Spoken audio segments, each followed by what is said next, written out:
Bitcoin was supposed to be the escape hatch, a currency outside the banks, outside governments, outside the financial system itself. That was the pitch.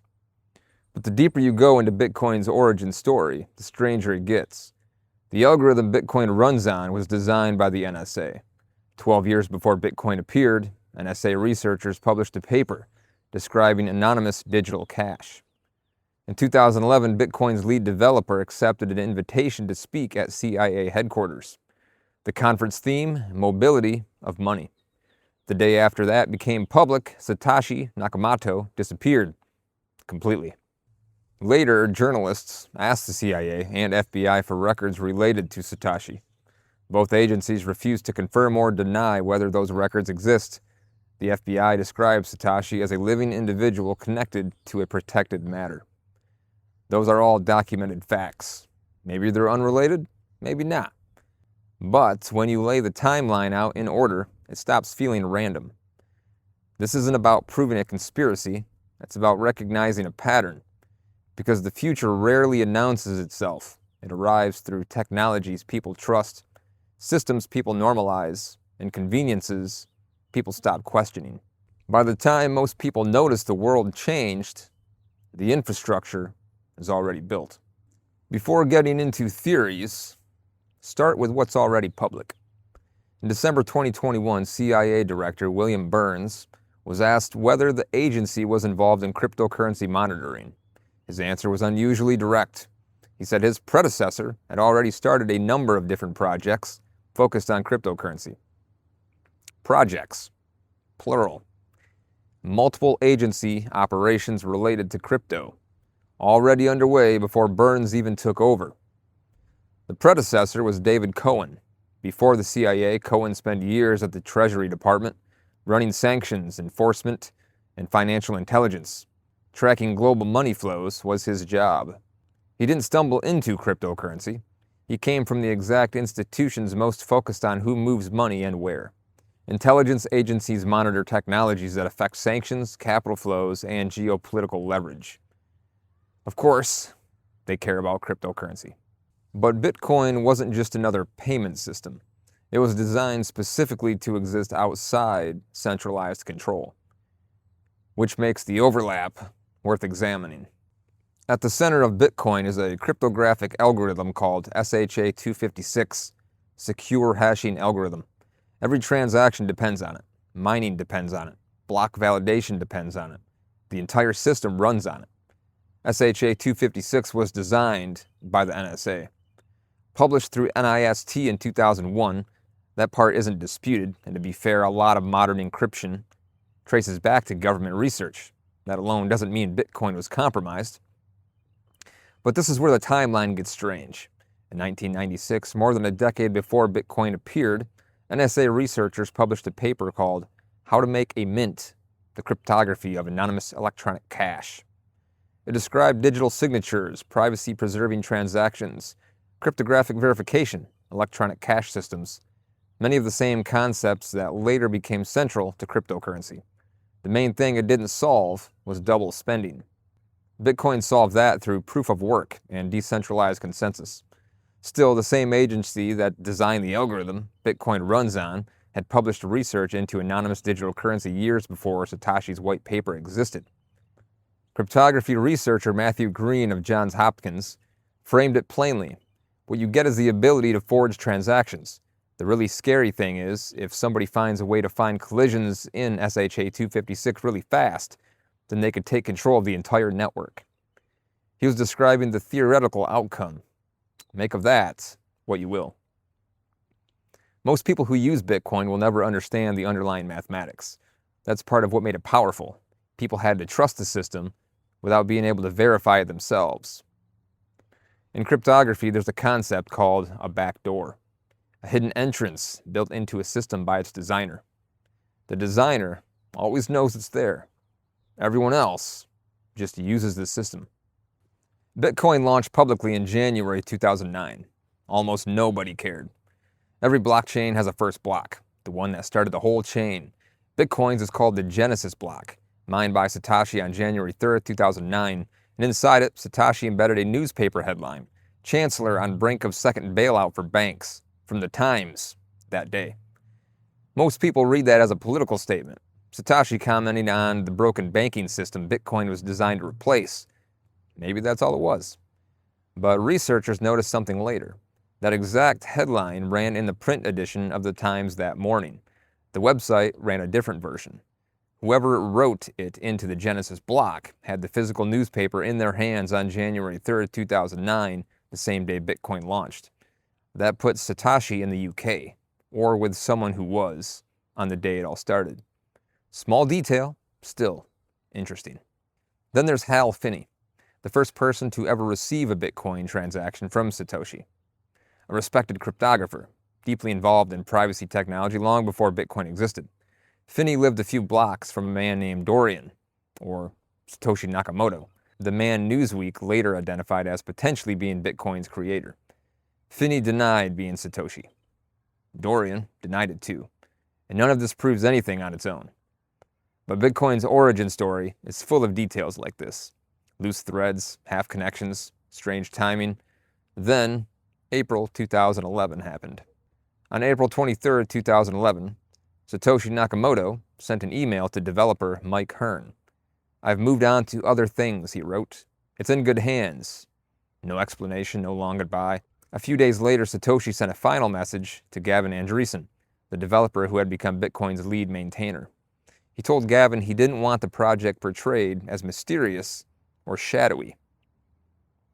Then on April 27th, Gavin made a public forum post announcing he had accepted an invitation to speak at the conference hosted by In-Q-Tel, the CIA's own venture capital firm, founded in 1999 to invest in technologies for national security.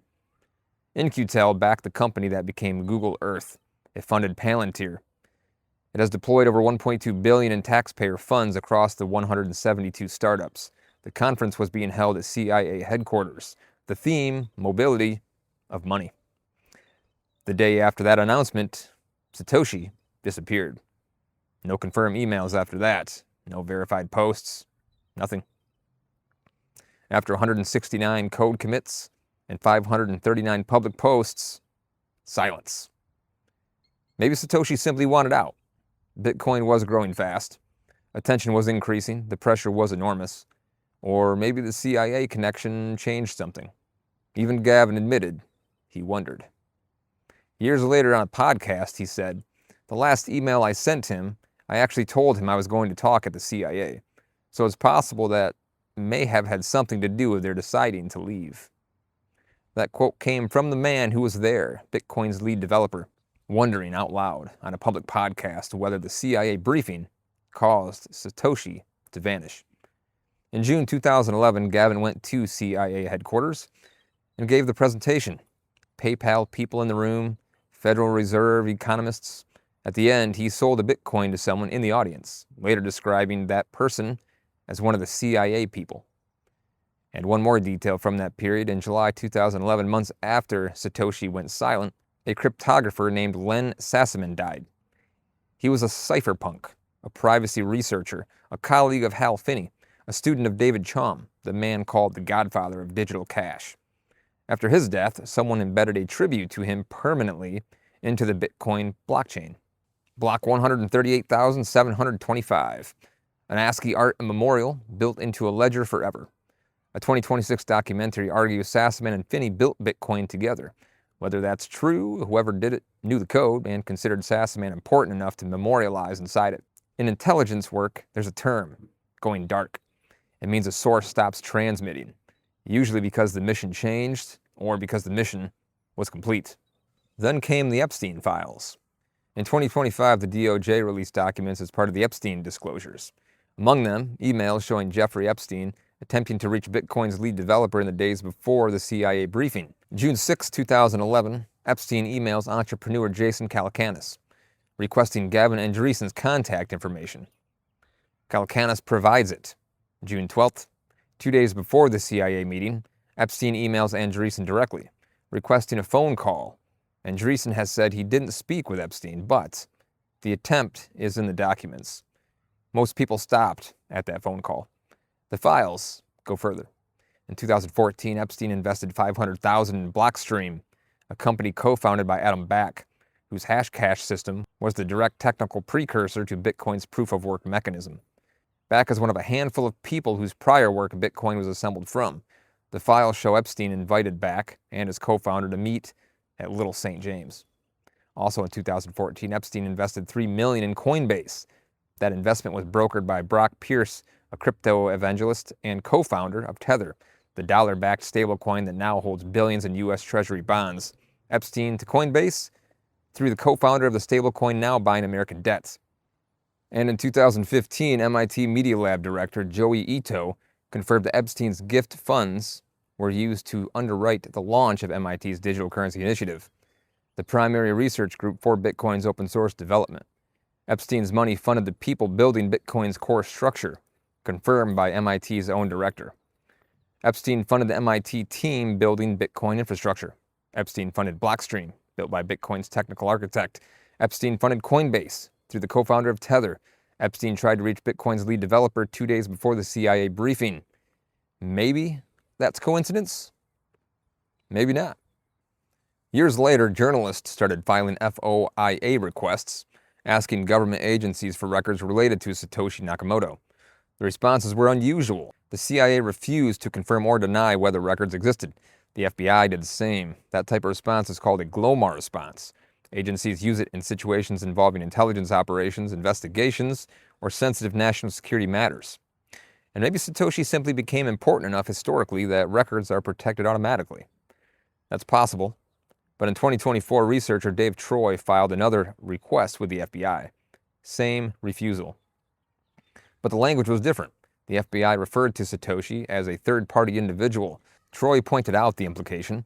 If the government believed Satoshi was someone already confirmed dead, certain privacy protections would no longer apply in the same way. The wording implied a living person connected to an active protected matter. The CIA cannot confirm or deny. The FBI cannot confirm or deny. For a pseudonymous software developer from 2008. And one thing about the name. In Japanese, Nakamoto means central origin. Satoshi means wise or clear thinking. Put them together and you get wise central origin. 3 words that could describe a person or an agency, like the Central Intelligence Agency. That might be a coincidence. It might be the kind of thing you hide in plain sight when you name something you built. Either way, it's there. Privacy and transparency are opposites. Bitcoin was marketed as one and built as the other. That's not an accident. That is architecture.